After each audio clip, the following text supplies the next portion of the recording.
Assalamualaikum warahmatullahi wabarakatuh. Apakah Warahmatullahi suara wabarakatuh. saya terdengar?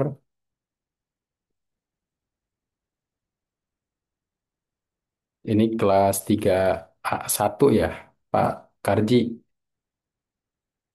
Iya, Pak. Ya, sehat ya Pak ya. Alhamdulillah. Ya, juga ada Pak Purkon. Apa kabar Pak Purkon? Ada Pak Dadang. Apa kabar Pak Dadang? Ya, Sehat, sehat. Bapak. Sehat ya. Pak Purkon sehat. Alhamdulillah, Bapak. Alhamdulillah, Pak Dadang, Pak Aat, Pak Timah, Pak Karji, Pak Zahi semuanya ya. Semoga dalam keadaan sehat walafiat. Amin, ya Allah, ya Rabbal Alamin. Kita awali perkuliahan kita dengan sama-sama membaca basmalah. Bismillahirrahmanirrahim. Selanjutnya kita lihat kelas kita dulu ya. Kelas kita terkait dengan materi perkuliahan kita di kelas ini. Ya, ini ada inovasi desain pembelajaran untuk kelas 3A1.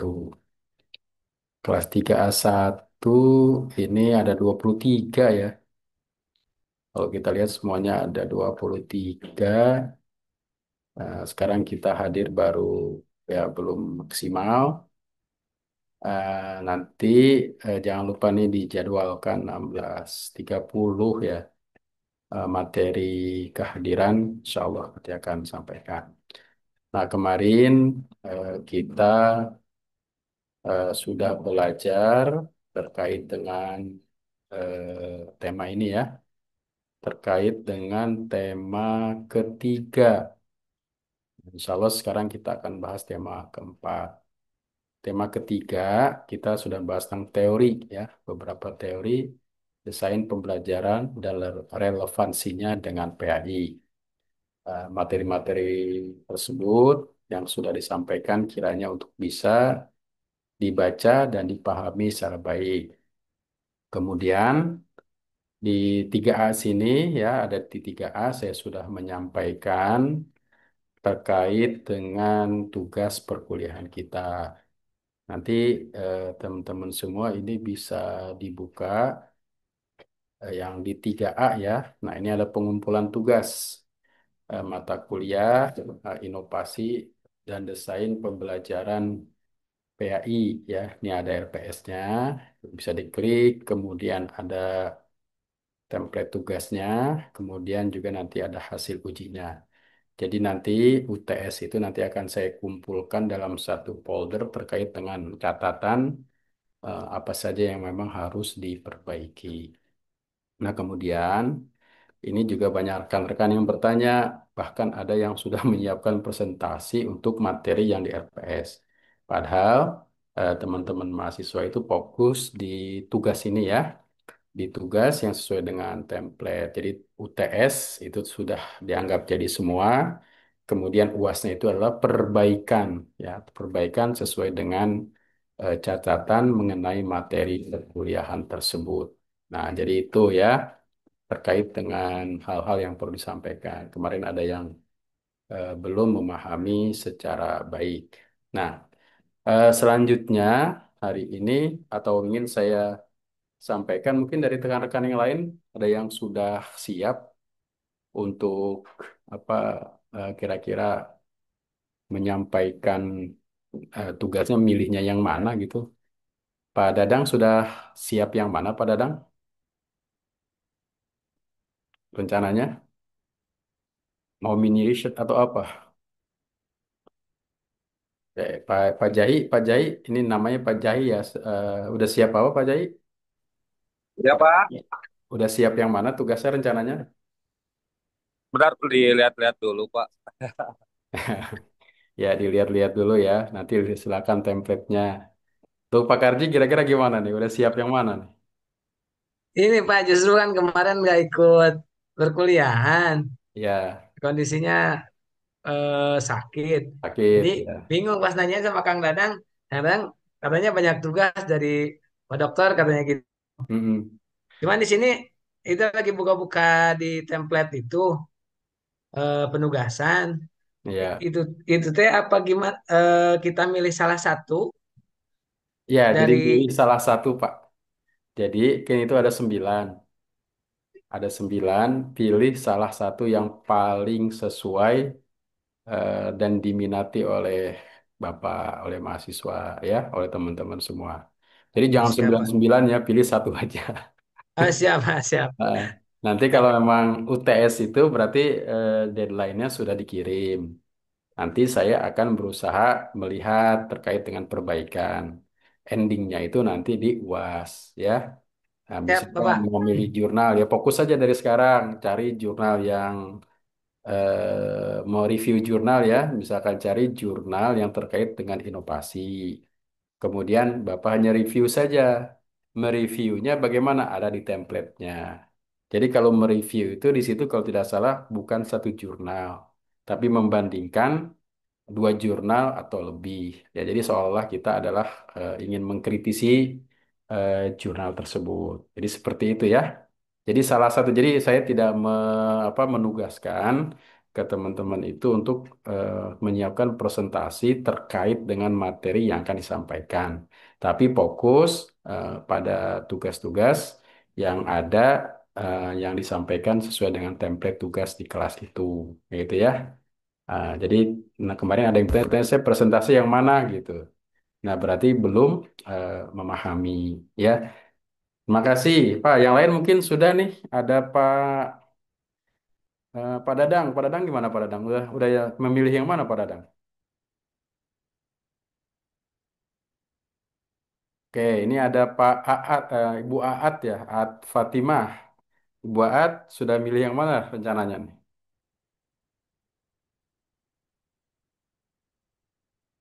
Oke, nggak ada mungkin ya. Ada Pak Alam. Pak Alam gimana Pak Alam? Eh, Assalamualaikum warahmatullahi wabarakatuh. Salam warahmatullah. Kira-kira sudah ada alternatif yang mana Pak Alam? Itu ada review jurnal ya. Gimana Pak? Ada review jurnal. Ya, ada. Ya, saya itu aja. Alhamdulillah. Ya, silahkan Pak.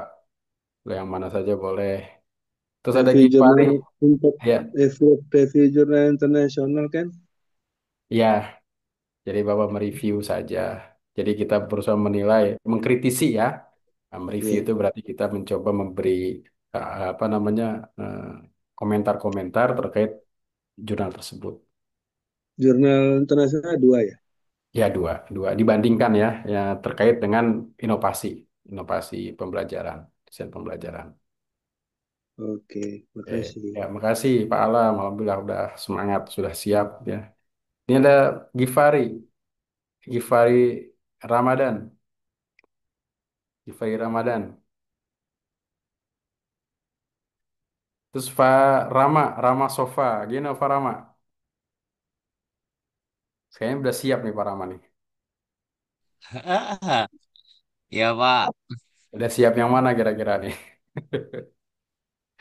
belum Pak, masih dilema. Ini Oh susah itu dilema. susah. Oh iya iya. Ya diamati saja, maksudnya ditentukan ya terkait dengan Nggak bisa Pak Men. pilihan-pilihan yang mana. Ya, ya di situ ada template-nya. Kalaupun nanti ada hal-hal yang perlu didiskusikan ya kita Ini kenapa diskusikan. ini? Ya, oke ya rekan-rekan sekalian. Sekarang ini kita mencoba membahas tema yang keempat ya dari perkuliahan kita terkait dengan model inovasi dan desain pembelajaran PAI. Nah, untuk saat ini ya terkait dengan desain dan model itu sebenarnya sudah cukup beragam. Nah, kenapa desain model itu cukup beragam?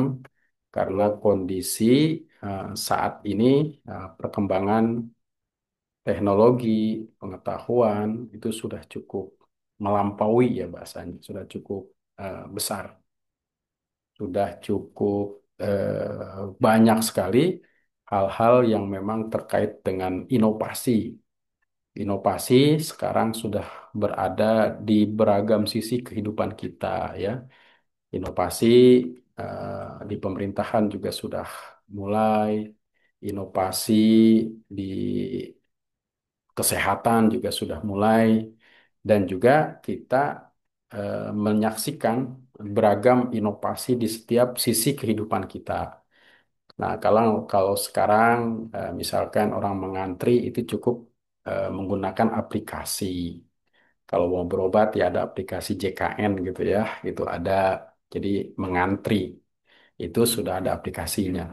Nah, sekarang di pendidikan, apakah pendidikan itu harus bertahan dengan model-model yang lama, ataukah sudah berinovasi dengan sesuatu yang baru? Nah, berinovasi dengan sesuatu yang baru itu berdasarkan atas sesuatu yang sudah ada. Jadi kita hanya mengemas, kemudian kita lihat sesuai dengan apa yang kita butuhkan.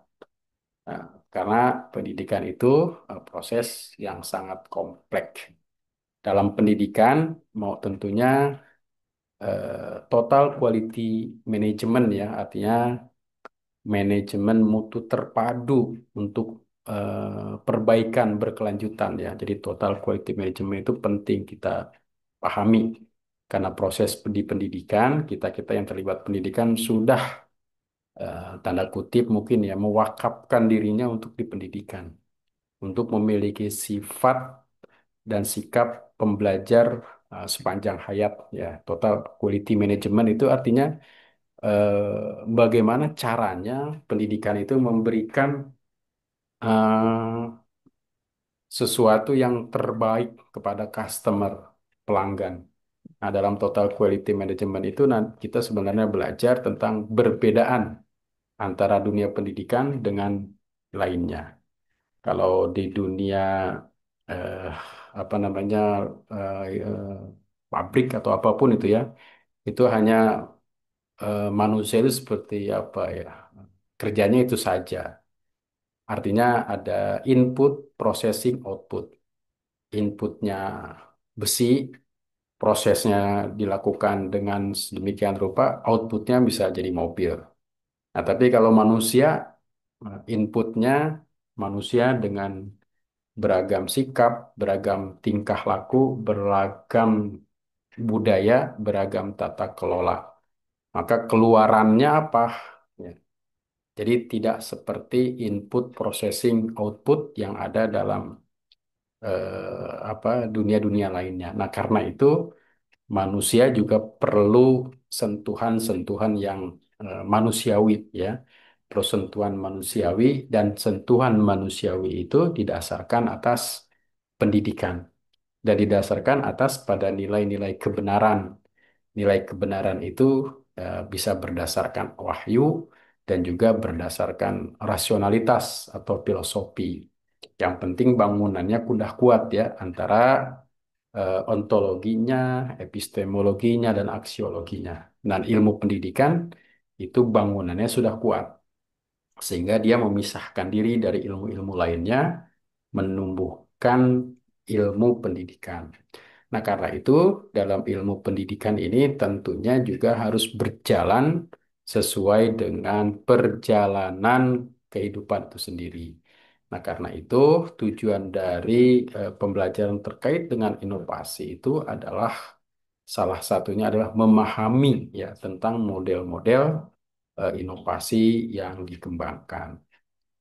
Nah, kemudian teman-teman sekalian, salah satu pertanyaan, mengapa sih inovasi itu diperlukan gitu ya.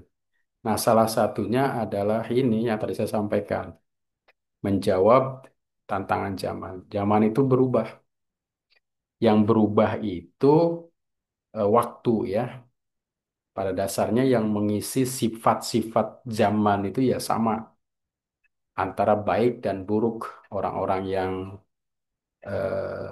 memiliki nilai-nilai kebenaran dengan orang-orang yang mungkin juga berada pada lingkungan yang sebaliknya. Pada masa lalu, kita bisa melihat dalam konteks sejarah, banyak orang-orang yang memiliki sifat baik, dan juga banyak orang-orang yang memiliki sifat yang buruk. Orang-orang yang memiliki sifat yang baik dan sifat yang buruk sampai sekarang masih ada. Jadi sebenarnya dunia ini diisi oleh itu saja. Yang membedakan adalah sifatnya, manusianya, orangnya, ya, bukan lainnya.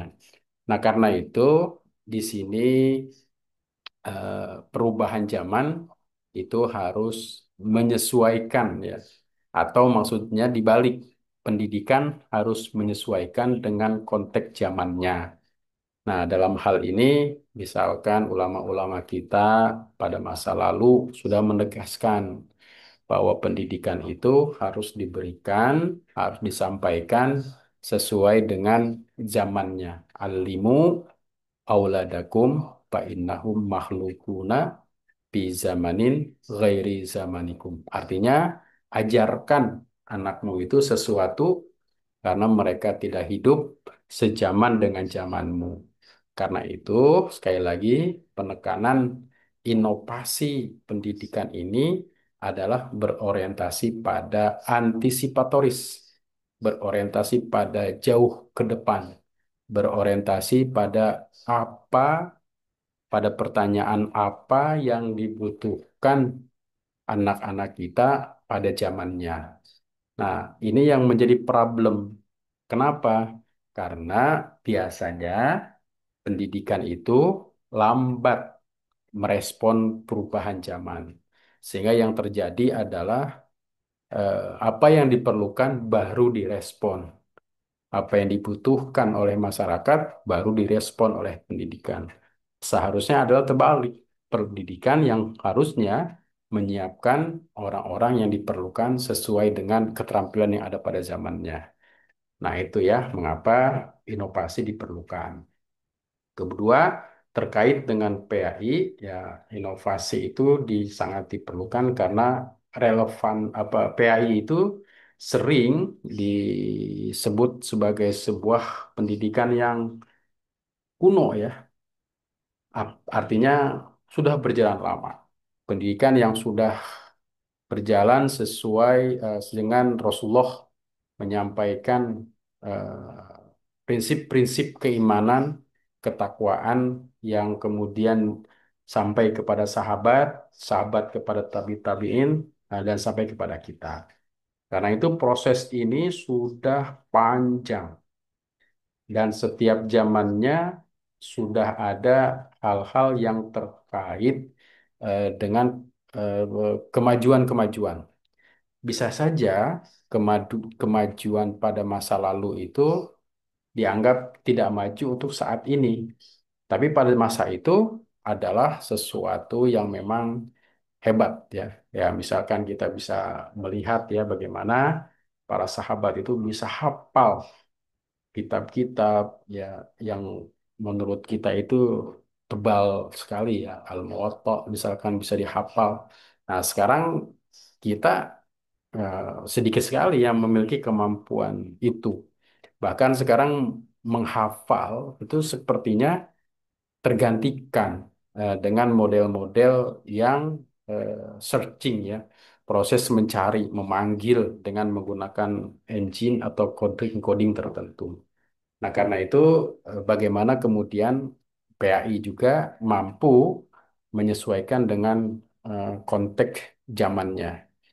Ya, misalkan dulu kita untuk menguasai cara membaca kitab itu memiliki waktu yang lama. Kita harus belajar Jurmiyah, Alfiyah, dan seterusnya, materi-materi pendukungnya.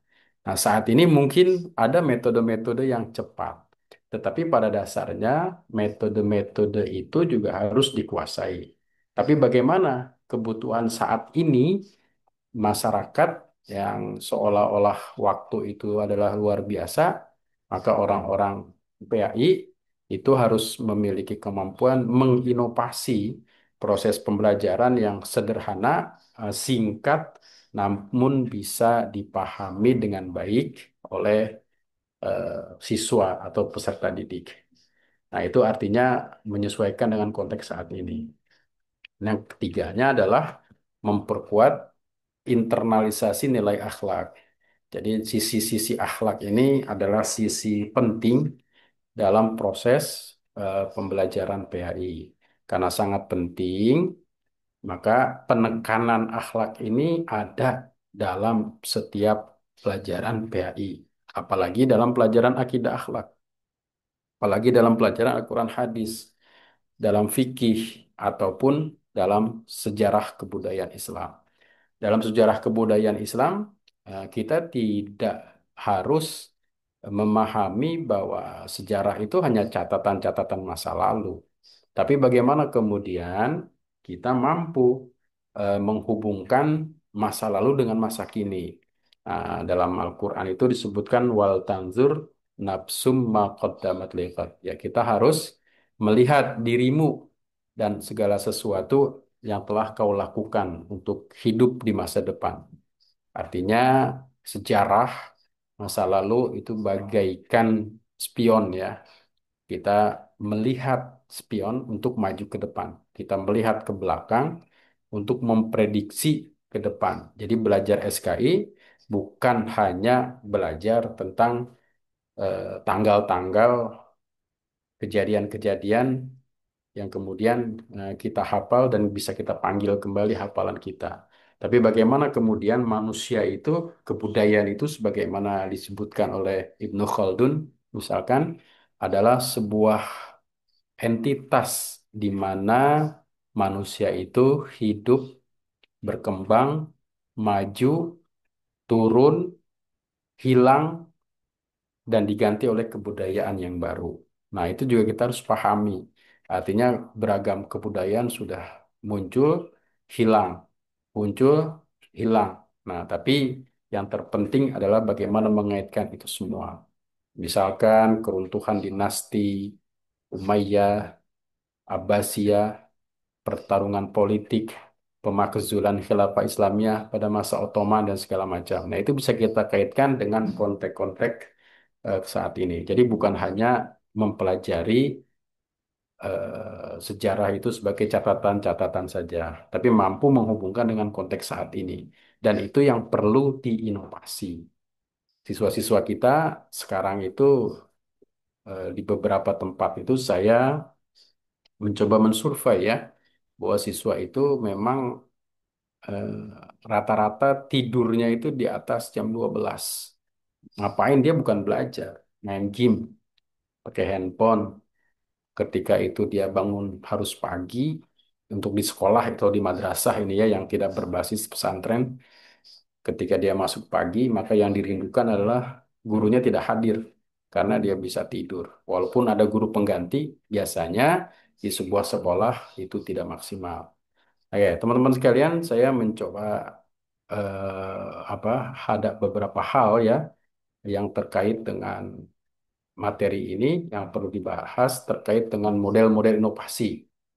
Nah, ini ada model inovasi yang disebut dengan model ADDI, yang di dalamnya ada analysis, design, development, implementation, dan evaluasi. Nah, ini kita sebut juga sebagai siklus apa namanya? Siklus manajemen ya untuk perbaikan. Jadi kalau kita mengikuti ini, maka kita berdasarkan teori ini kita bisa melihat bagaimana memperbaiki sebuah lembaga, sebuah materi pelajaran ataupun lainnya dengan model-model yang pertama yang dilakukan adalah analisis ya, menganalisis. Yang kedua menyusun atau mendesain. Yang ketiga mengembangkan atau development. Yang keempat mengimplementasikan dan yang selanjutnya adalah mengevaluasi. Nah, di sini ada contohnya, misalkan contoh implementasi akhlak Rasulullah dalam kehidupan sehari-hari. Ini materi ya. Sebenarnya model ini pun bukan hanya diterapkan pada materi, tapi kita bisa melihat sistem yang lebih besar lagi, seperti lembaga pendidikan. Nah, dalam lembaga pendidikan itu terjadi siklus ya. Artinya misalkan hari ini pendidikan ini cukup maju, lembaga ini cukup maju. Tapi di sisi lain nanti perkembangannya menurun. Nah, kita ketika menurun itu ada pertanyaan mengapa? Maka kita harus menggunakan siklus ini, menganalisis, menganalisis. Kemudian kalau di sini seperti contoh misalkan mengimplementasi al-Qasr dalam kehidupan sehari. Apa yang dianalisis guru atau dosen itu menganalisis kebutuhan siswa atau mahasiswa. Bagaimana caranya mereka meneladani akhlak Rasulullah dalam konteks modern saat ini. Itu menganalisis. Jadi menganalisis bisa juga dilakukan dengan membuat beberapa pertanyaan-pertanyaan. Mengapa, kenapa, bagaimana itu bisa dilakukan. Yang kedua adalah mendesain, menyusun terhadap pertanyaan itu. Bagaimana skenario pembelajaran yang baik yang dilakukan terhadap problem tadi. Nah, setelah menjawab pertanyaan yang disampaikan tadi dengan desain ini, kemudian kita mengembangkan, ya, misalkan membuat hal-hal yang terkait untuk mendukung jawaban itu, yang mudah dipahami dengan refleksi digital dan segala macamnya. Kemudian mengimplementasikan ide-ide yang sudah disampaikan tadi, dan kemudian mengevaluasi. Nah, ini adalah siklus, ya, siklus. Jadi sebuah siklus ini harus berjalan dengan baik. Ketika sudah ada dievaluasi, maka nanti kita akan bisa masuk kepada tema yang lain atau menyesuaikan dengan tema, masuk ke satu lagi. Nah, dalam dunia pendidikan itu perguruan tinggi ada PPEPP ya. Ada pelaksanaan, ada perencanaan, ada pelaksanaan, evaluasi, kemudian perbaikan, dan selanjutnya adalah mewujudkan sesuatu yang baru dan masuk ke perencanaan lagi. Nah, budaya mutu itu harus muncul dalam dunia pendidikan. Nah, karena itu dari awal saya berharap dalam lembaga pendidikan itu yang memiliki yang disebut dengan tim kreatif. Kalau di madrasah itu dulu tim pengembang madrasah ketika masa EDM Erkam, saya nggak tahu keberlanjutan EDM Erkam itu masih ada sampai saat ini atau tidak. Itu diharuskan madrasah itu memiliki tim pengembang madrasah untuk bisa melihat madrasah dan melihat juga tantangan-tantangan madrasah untuk menjawab tantangan-tantangan yang harus dihadapi. Nah, termasuk juga sekolah. Itu juga penting ya untuk menghadapi itu semua. Nah, kemudian yang kedua adalah terkait dengan teori inovasi model TPACK. Nah, TPACK ini disebut dengan Technological, Pedagogical, Content Knowledge yang dimukakan oleh Misra and Kuller tahun 2006. Nah, apa kekhasan dari model ini? Yang pertama, dalam model ini ada yang disebut dengan content knowledge atau penguasaan materi. Ini terkait dengan bagaimana kita menginovasi materi. Yang kedua ada pedagogical knowledge atau PK atau strategi mengajar. Pedagogical knowledge ya. Bagaimana strategi mengajar setelah kita menguasai materi, kemudian bagaimana caranya materi yang sudah kita kuasai itu bisa tersampaikan dengan baik. Karena kita berkomunikasi dengan peserta didik. Berkomunikasi dengan peserta didik itu harus ada pesan-pesannya. Pesan yang tersampaikan, nah itu bisa dikuasai oleh peserta didik. Atau pesan yang salah tersampaikan, nah, bisa tidak dipahami peserta didik. Kemudian yang ketiga itu ada technological knowledge, ya. Apa itu penggunaan teknologi pembelajaran? Contohnya misalkan kita ingin menginovasi dari sebuah tema pembelajaran di mana pembelajaran itu terkait dengan makna syukur dalam kehidupan Muslim. Nah, kontennya apa? Kontennya bisa mengkaji tentang ayat-ayat Quran atau hadis tentang syukur, ya. Kemudian diskusi, refleksi, dan studi kasus. Jadi ada refleksinya, ada mahasiswa menyampaikan atau siswa menyampaikan tentang makna syukur itu apa dan konteks kehidupan sehari-hari itu seperti apa. Nah, kemudian teknologinya berarti di sini harus menggunakan teknologi yang memperkuat itu. Ada disebut dengan Padlet ya. Ini bisa untuk menulis atau menulis pengalaman yang terkait dengan syukur sesuai dengan apa yang dialami oleh peserta didik. Nah, di sini ada publikasi. Jadi materi yang disampaikan itu tidak hanya untuk siswa, tapi juga bisa tersampaikan dengan yang lain. Nah, kemudian yang ketiga itu ada model namanya SAM. Istrinya dalamnya itu ada substitution, augmentation, modification, dan redefinition.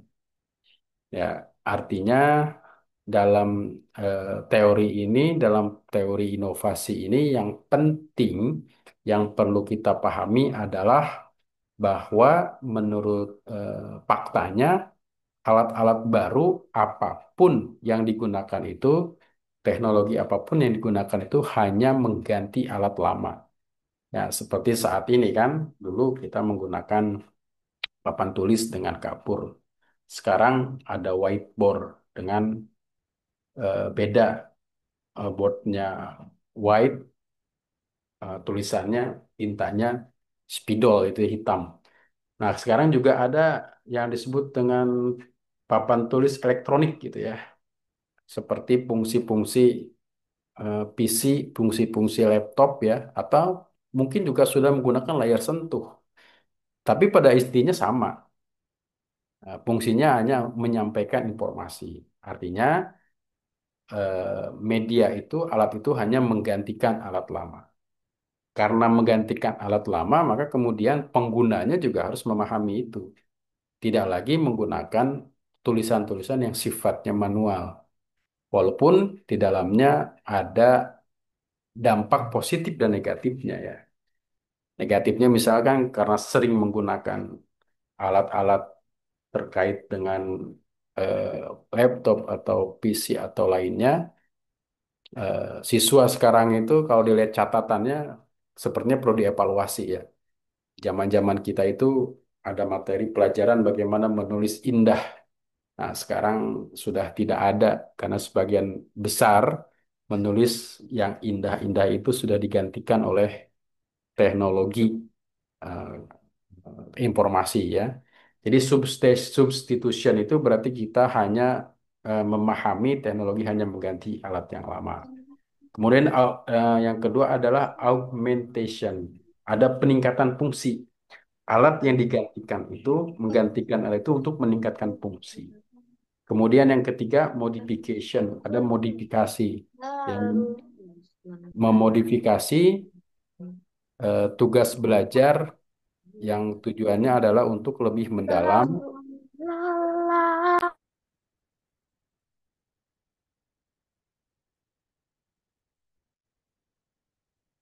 ya, lebih mendalam dan lebih baik lagi. Nah, kemudian selain itu, ya, yang selanjutnya eh, modification. Nah, tugas belajar diubah menjadi lebih mendalam dan kemudian yang keempat itu redefinition. Pembelajaran menjadi bentuk baru yang sebelumnya tidak mungkin dilakukan. Nah, jadi tahapan-tahapan model ini bisa menggunakan misalkan contoh inovasi pembelajaran dengan tema tafsir Al-Quran dan kehidupan digital. Mahasiswa membaca tafsir melalui e-book ya. Ini bisa kemudian substitutionnya teknologi yang digunakan seperti itu. Tapi augmentationnya atau peningkatan fungsinya yang tadinya hanya melalui e-book bisa menggunakan Google Form ya untuk kuis interaktif di mana bisa diberikan kuis-kuis dengan jawaban yang sudah terkunci oleh guru sehingga ketika dia mengisi langsung ada jawaban secara real. Nah, itu juga bisa dijadikan sebagai sebuah inovasi dengan dalam summary disebut augmentation. Kemudian ada lagi modification, ya, membuat modifikasi. Misalkan membuat infografis digital tentang tafsir ayat.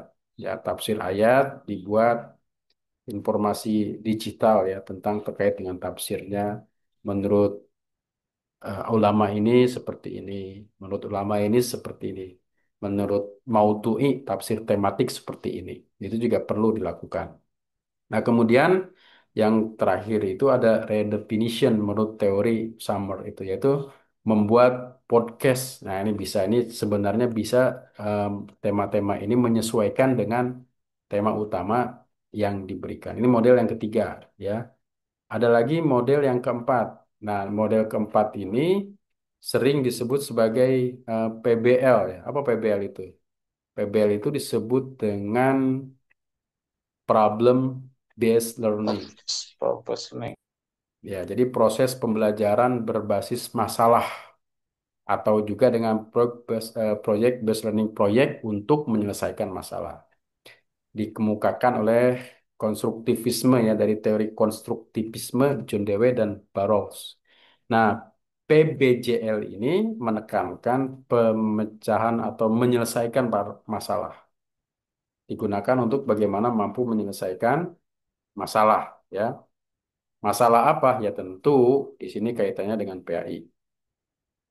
Dari beragam perspektif dan beragam sisi ya. Kemudian PJBL ini menekankan hasil proyek. Kalau ini ada berbasis masalah, kalau yang PJBL itu berbasis proyek. Jadi ada proyek terkait dengan bagaimana menyelesaikan masalah. Nah, harapannya adalah peserta didik itu aktif, mampu berpikir kritis, dan kolaboratif.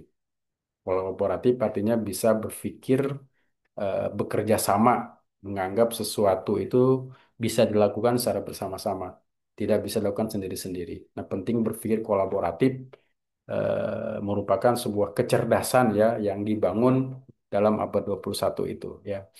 Nah, misalkan di sini ada contohnya ya, etika media sosial dalam perspektif Islam. Dalam media ini bagaimana inovasi kita untuk pembelajarannya?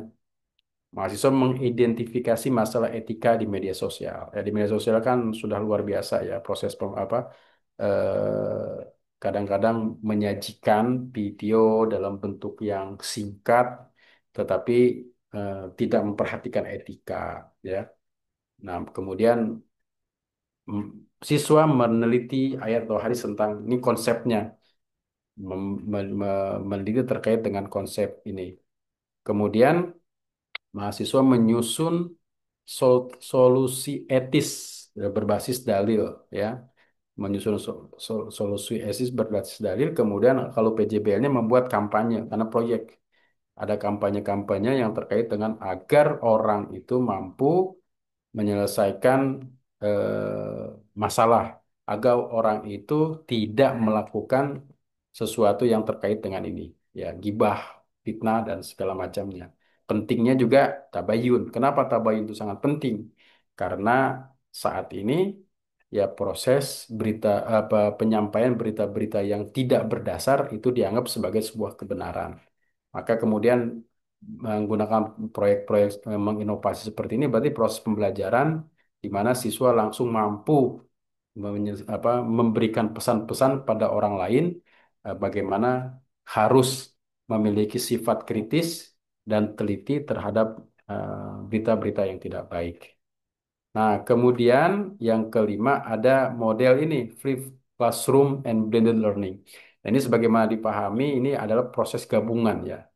Proses gabungan artinya di mana siswa prosesnya bisa dipersiapkan dengan materi-materi yang sudah ada. Jadi seorang guru, seorang dosen itu mempersiapkan materi-materi sudah ada di classroom. Kemudian pembelajarannya bisa melalui blended learning, bisa sinkronus dan asinkronus. Sinkronus seperti kita ini namanya sinkronus. Asinkronus itu kita memberikan pesan-pesan di sebuah LMS, Learning Model System ya. Kemudian siswa membaca, kemudian dikasih waktu sesi ya, dalam proses pembelajaran bersifat asinkronus biasanya sesi. Sesi satu selama 1 minggu atau 2 minggu. Sesi dua 2 minggu, di mana materinya sudah tersampaikan. Siswa hanya mengklik kehadiran seorang guru hanya hanya menilai dari diskusi yang dilakukan oleh peserta didik, kemudian diakhiri biasanya nilainya itu sudah tersistem. Jadi kalau siswanya aktif biasanya nilainya tinggi, kalau siswanya tidak aktif tidak tinggi. Nah, seperti itu kalau proses berdasarkan pivot ini ya. Misalkan sejarah peradaban Islam. Nah, ini ada video, jadi dosen atau guru memberikan materi berdasarkan atas video-video di YouTube. Kemudian siswa melihat materi tersebut, kemudian di bawahnya ada materi-materi tambahan, ada inisiasi, materi tambahan lainnya ya. Kemudian siswa diminta mempelajari materi tersebut, kemudian untuk berkomentar. Nah, itu biasanya model-model pembelajaran yang ada di kelas Flipped Classroom Blended. Dan ini pun proses pembelajaran ini penting ya. Biasanya proses pembelajaran ini dilakukan oleh orang-orang dewasa, andragogi ya, orang-orang dewasa yang memiliki kemauan untuk terus belajar. Nah, ini perlu dikembangkan ya. Kalau sekarang kan kita model belajarnya masih sifatnya manual, katakanlah misalkan ya majelis taklim, tempat-tempat di mana kita belajar ya.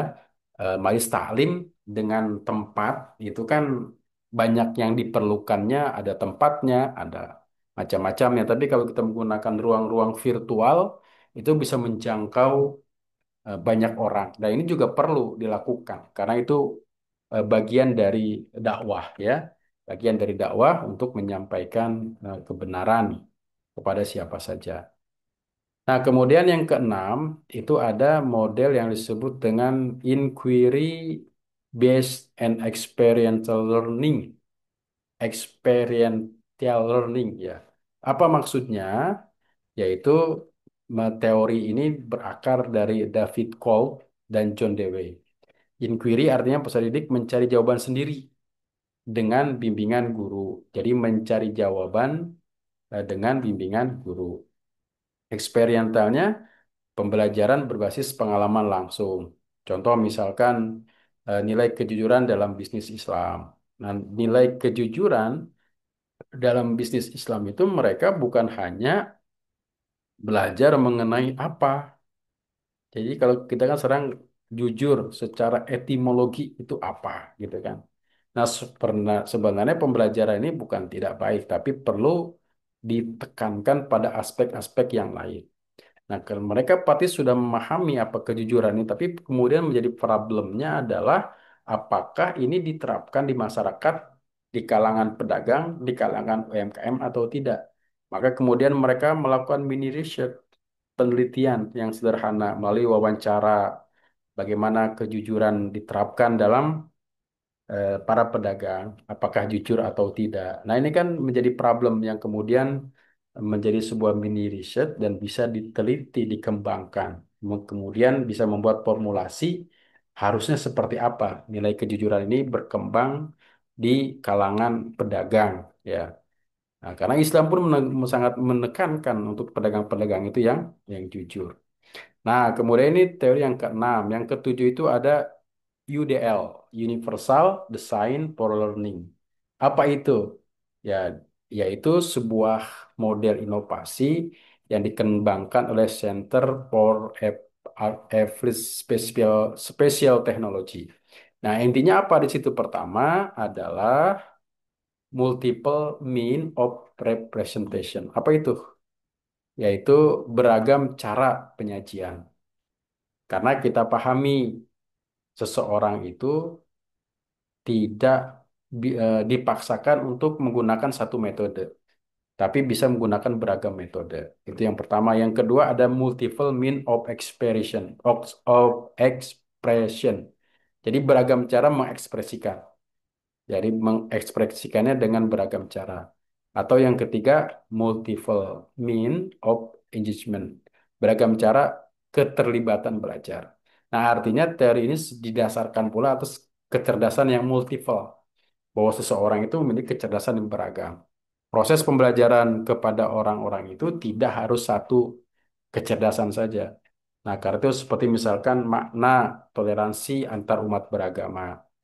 Nah, seorang guru menyediakan teks, video, infografis tentang hal-hal yang terkait dengan tema ini. Siswa memilih mengekspresikan pemahamannya melalui tulisan-tulisan, melalui apa namanya video-video dan lainnya. Kemudian semua gaya belajar terfasilitasi ya karena memang kita memberikan alternatif kepada peserta didik, kepada mahasiswa untuk mengekspresikan dengan cara yang beragam. Nah, yang ketujuh ada juga disebut dengan diffusion of innovation, yaitu adalah eh, bagaimana inovasi ini menyebar di masyarakat. Ada 5 kategori penerima inovasi. Pertama ada innovators, orangnya. Yang kedua adopters. Yang ketiga majority, yang apa early majority. Kemudian yang keempat itu late majority dan yang kelima itu laggards ya. Nah, dalam pendidikan teori ini digunakan untuk memahami bagaimana guru dan lembaga mengadopsi pembaruan. Jadi bukan hanya guru yang dituntut untuk mengadopsi sebuah pembaruan, tapi juga siswa, seluruh orang-orang yang terlibat dalam pendidikan itu harus merespon dengan baik. Contoh misalkan pemanfaatan teknologi untuk dakwah. Nah, kita bisa menginovasi dakwah itu bukan hanya bil lisan, ya, bukan bil lisan, bil hal, praktik atau dengan ucapan. Nah, kita juga sekarang sudah bertransformasi untuk berdakwah di media sosial, untuk berdakwah di bidang politik, atau berdakwah dimanapun dengan model-model yang menyesuaikan dengan konteks-konteks yang sudah ada. Oke, teman-teman sekalian, ini ada beberapa hal ya terkait dengan model-model yang diakhiri dengan penilaian dan evaluasi pembelajaran. Nah, di sini ada teori yang menyatakan bahwa evaluasi adalah sebuah proses mengukur efektivitas pembelajaran secara formatif. Formatif artinya nilai itu apa, soal itu bisa diberikan selama proses pembelajaran. Namun kalau memang sumatif itu biasa di waktu-waktu tertentu. Ini bedanya antara formatif dan sumatif. Ini ada contoh-contohnya ya. Saya yakin teman-teman semua ini sudah bisa memahami teori-teori ini sehingga kemudian nanti memiliki formulasi untuk bagaimana melakukan sebuah pembaruan, sebuah inovasi dalam proses pembelajaran.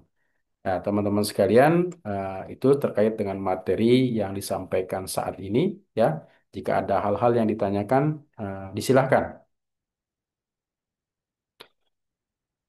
Ya, kalau memang tidak ada, saya cukupkan ya materi pada sore hari ini dan mudah-mudahan semuanya diberi kesehatan, diberi keberkahan dan semangat untuk terus belajar. Silakan mungkin Pak Ihsan ada yang didiskusikan? Izin satu pertanyaan, Pak Dokter. Ya, maka silakan Pak. Tantangannya untuk menghadapi anak-anak sekarang, terkhusus saya ngajar di SMA ya. Tadinya SMK, sekarang pindah ke SMA. Jadi Hmm. eh, memang ada plus minusnya ya dalam pemanfaatan media, terutama adalah gadget ya, karena memang informasi tidak terbatas.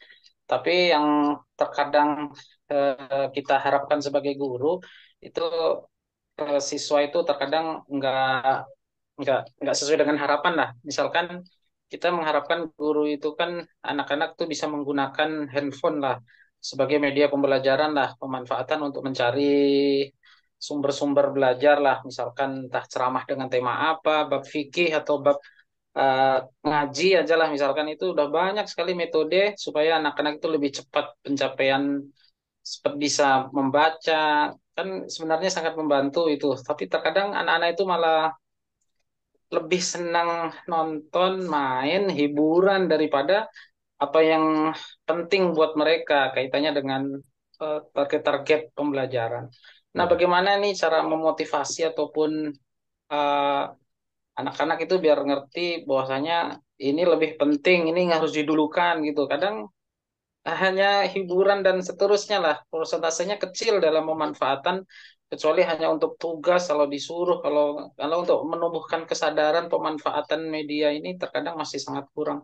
Nah, ini masukannya apa Pak Dokter, terkhusus kita nih yang ngajar anak-anak yang sekarang yang cenderung itu tadi suka nonton dan suka hahaha hihihi di depan kamera. Terima kasih Pak Dokter. Oke, ini terima kasih Pak Ihsan Abdi. Ya, memang problem-problem ini adalah problem yang hampir dirasakan dalam semua lembaga pendidikan, ya, di mana handphone itu atau alat komunikasi itu merupakan sebuah tantangan yang terberat bagi guru kalau menurut versi saya. Kenapa? Karena memang siswa itu di beberapa sekolah saya melihat ketika dia masuk, gurunya berdiri menyiapkan kotak-kotak semacam kontainer kecil-kecil itu, di mana semua siswa harus meletakkan handphonenya di situ. Ya. Nah, kemudian ada satu hal ya, orang itu kalau memang sudah merasa ketergantungan, kemudian dia tidak menggunakan itu, ada sesuatu yang hilang. Nah, artinya konsentrasi pemikiran siswa itu sebenarnya juga terganggu ya dengan dikumpulkannya. Iya. Apalagi kemudian dalam suatu apa namanya, dalam suatu kasus itu ketika ada seorang mengambil handphonenya, nggak ada satu. Ini yang menggantikannya siapa gitu kan? Apakah guru harus bertanggung jawab untuk menggantikan itu ataukah bagaimana? Ini problem-problem kita sebenarnya. Nah, kemudian juga saya mencoba ya melihat ya ada beberapa SMA yang saya datangi, ternyata handphone itu juga bisa dijadikan alat ya, alat untuk belajar. Mulai dia presensi, mengisi kehadiran, kemudian mulai dari guru memberikan tugas-tugas melalui handphone dan materi-materi digunakan di handphone itu. Jadi yang tadinya handphone itu dianggap sebagai dalam tanda kutip musuh ya, dijadikan media pembelajaran. Nah, kemudian ternyata apakah siswa itu nanti bisa membuka konten-konten ya? Nah, selama di sekolah itu mereka dikunci untuk membuka konten-konten yang sudah ditentukan oleh sekolah tersebut. Nah, tentunya ini dia punya WiFi khusus gitu ya.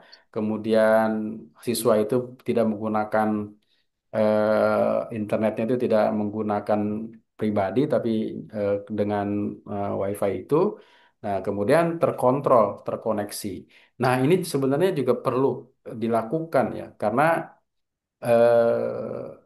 apalagi sekarang kalau kita ke pemerintah itu mengkampanyekan tentang ramah lingkungan ya, artinya printer mencetak dengan kertas itu kan sebenarnya harus diminimalisir gitu. Nah, artinya memang gaya-gaya proses pembelajaran saat ini harus ke arah sana. Nah, artinya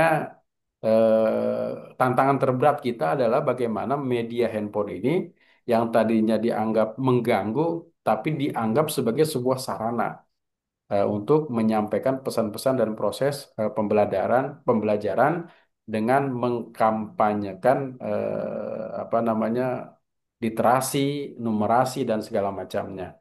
Nah, ini memang tantangan terbesar, tapi tantangan ini harus dihadapi oleh guru-guru PAI atau kita semua yang berada di lembaga pendidikan. Kenapa? Karena memang handphone itu atau gadget dan seterusnya itu adalah sesuatu yang tidak bisa dipisahkan. Saya yakin malah ke depan itu malah lebih masif lagi perkembangannya. Bukan hanya handphone seperti saat ini, mungkin virtual munculnya ya, seperti film-film itu. Nah, ini memang tantangan terberat. Artinya eh, PAI harus mampu menyesuaikan dengan itu. Guru-guru pun harus berubah mindsetnya ya, di mana guru-guru melawan media sosial dengan komentar-komentar tidak menggunakan media sosial itu kan tidak bagus juga. Nah, artinya bagaimana kemudian seorang pendidik itu juga menguasai ya, menguasai teknologi, baik itu teknologi bagaimana dia punya akun di YouTube, punya akun di media-media yang sering dikunjungi oleh siswanya, kemudian juga siswanya ketika guru memberikan tugas diarahkan untuk mengunjungi ya, misalnya seperti itu. Nah, Iya. ini juga menurut saya sesuatu yang perlu kita dukung, kita kerjasama ya. Termasuk sekarang apa sih yang nggak ada ya? Al-Quran kita sekarang jarang lihat orang, bukannya jarang ya, masih ya sebenarnya banyak. Artinya Quran itu juga sekarang sudah ada melalui aplikasi ya, My Quran macam-macam itu ya. Kita baca Quran aja Ya, melalui handphone. Khotib ya misalkan ketika sebelum khutbah itu kan dilarang untuk menggunakan handphone dan mematikan. Tapi kadang khotibnya naik buka HP karena materi materi khutbahnya ada di situ. Nah itu kan artinya ya bagaimana sekarang itu seperti musim yang tidak bisa kita pisahkan dari kehidupan kita. Dan ini merupakan tantangan terbesar bagi kita karena pun walau bagaimanapun ya walau bagaimanapun alat itu tergantung penggunanya. Ya, karena itu kita concern bagaimana menggunakan itu dengan sesuatu yang sangat baik. Ini sangat menarik, Pak. Ini bisa disebut dibikin sebuah kajian penelitian ya untuk bagaimana menerapkan pembelajaran itu berbasis pada media pembelajaran yang dengan gadget itu. Ini sebenarnya sangat menarik, tapi jawaban saya memang sangat normatif ya. Karena ini tergantung dari kebijakan ya, kebijakan pendidikan. Karena itu sebenarnya kita kan sudah teori-teori utama sudah memahami pesan itu harus baik, pesan itu harus sampai. Tapi bagaimana kemudian sampai kepada kebijakan? Seperti maksudnya begini, kita kan diperintahkan ya untuk menjaga kebersihan. Misalkan dalam Al-Quran itu kan innallaha yuhibbut tawwabina wa yuhibbul mutatahhirin. Apakah untuk menjaga kebersihan itu cukup kita tulis spanduk? Jagalah kebersihan, buanglah sampah pada tempatnya. Kan tidak cukup. Itu harus menurunkan apa? Kebijakan untuk menjaga kebersihan. Ada reward and punishment, ada sapunya untuk menjaga kebersihan, ada petugasnya untuk menjaga kebersihan, ada SOP-nya untuk menjaga kebersihan. Nah, seperti itu. Termasuk juga ketika menggunakan gadget ini harus ada aturan-aturan yang apa baik ya, yang bisa digunakan oleh semua sivitas dalam sebuah lembaga pendidikan. Nah, terima kasih Pak Ihsan atas diskusinya. Mungkin yang lain ada lagi?